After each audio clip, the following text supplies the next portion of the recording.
Bonjour à tous, je suis Emma, bienvenue sur ma chaîne. 大家好，我是 Emma， 欢迎来到我的频道。Aujourd'hui c'est un cours de chinois。今天是一堂中文课。Nous allons apprendre le mot qui est présenté ici. 意思，意思，意思。En chinois, si en haut du pinyin, il n'y a pas de ton. Il faut prononcer tout doucement.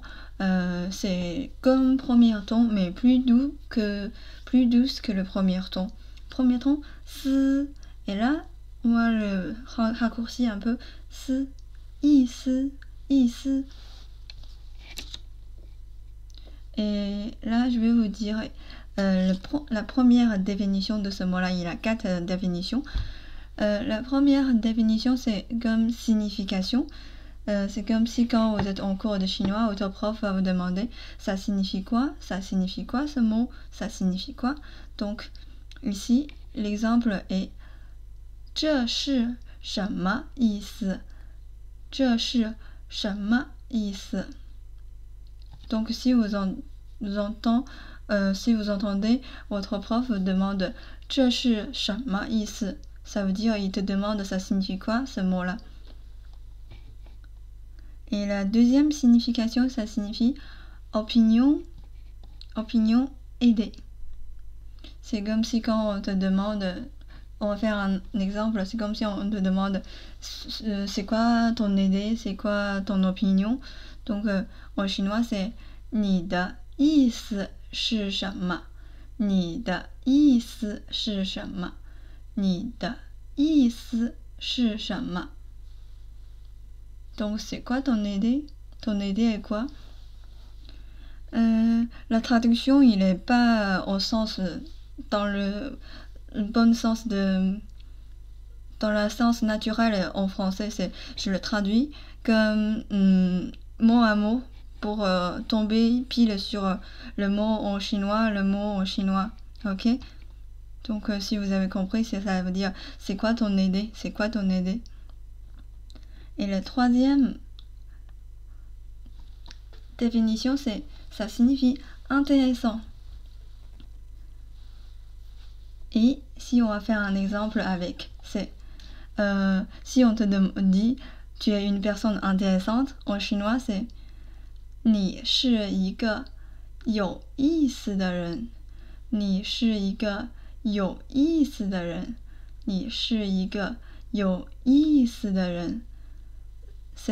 Là, ici, ça veut dire tu es une personne intéressante. Ça, dans ce cas-là, ça ne veut pas dire tu es une personne qui a des significations. Oui, là, on peut en comprendre aussi. Si une personne, il a des significations derrière, ça veut dire il est aussi intéressant, non? C'est rare d'avoir une personne qui ont des... Non, c'est pas rare. Mais si une personne, il a une signification derrière lui, il a une histoire derrière lui, ça veut dire il est intéressant, non? On peut le comprendre comme ça. Donc là, c'est la troisième signification. Et la quatrième signification, c'est un peu plus compliqué à comprendre, mais je vais vous donner le contexte. C'est comme si quand vous allez chez les amis, vous êtes invité chez les amis, et souvent en Chine, peut-être c'est partout dans le monde, c'est on va ramener un petit gâteau, un petit cadeau pour faire plaisir à la personne qui t'a invité.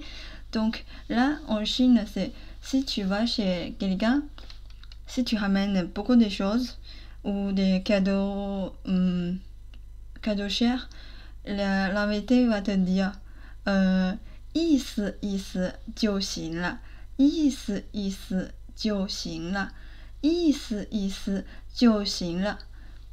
Et là, ça veut dire quoi ici? L'invité, l'hôte, la personne qui t'a invité, il dit cette phrase pour dire ta volonté est là, ça suffit, pas besoin de dépenser beaucoup pour me faire plaisir. Juste si tu as cette volonté dans ta tête, ça suffit. Est-ce que vous m'avez compris la quatrième signification? 意思意思就行了，意思意思就行了。Ça, vous allez souvent entendre en Chine quand vous êtes invité chez quelqu'un et si vous amenez beaucoup de choses, la personne va sûrement te dire 意思意思就行了。Pas besoin de dépenser beaucoup pour me faire plaisir. Un petit cadeau, ça suffit. Donc la bonne volonté, ça compte. La bonne volonté compte. J'espère que j'ai été claire dans l'explication. Si vous avez toujours des questions, n'hésitez pas à me dire dans les commentaires. Et j'espère de vous voir très bientôt. Et à la prochaine. 下次见。再见。Au revoir. 再见。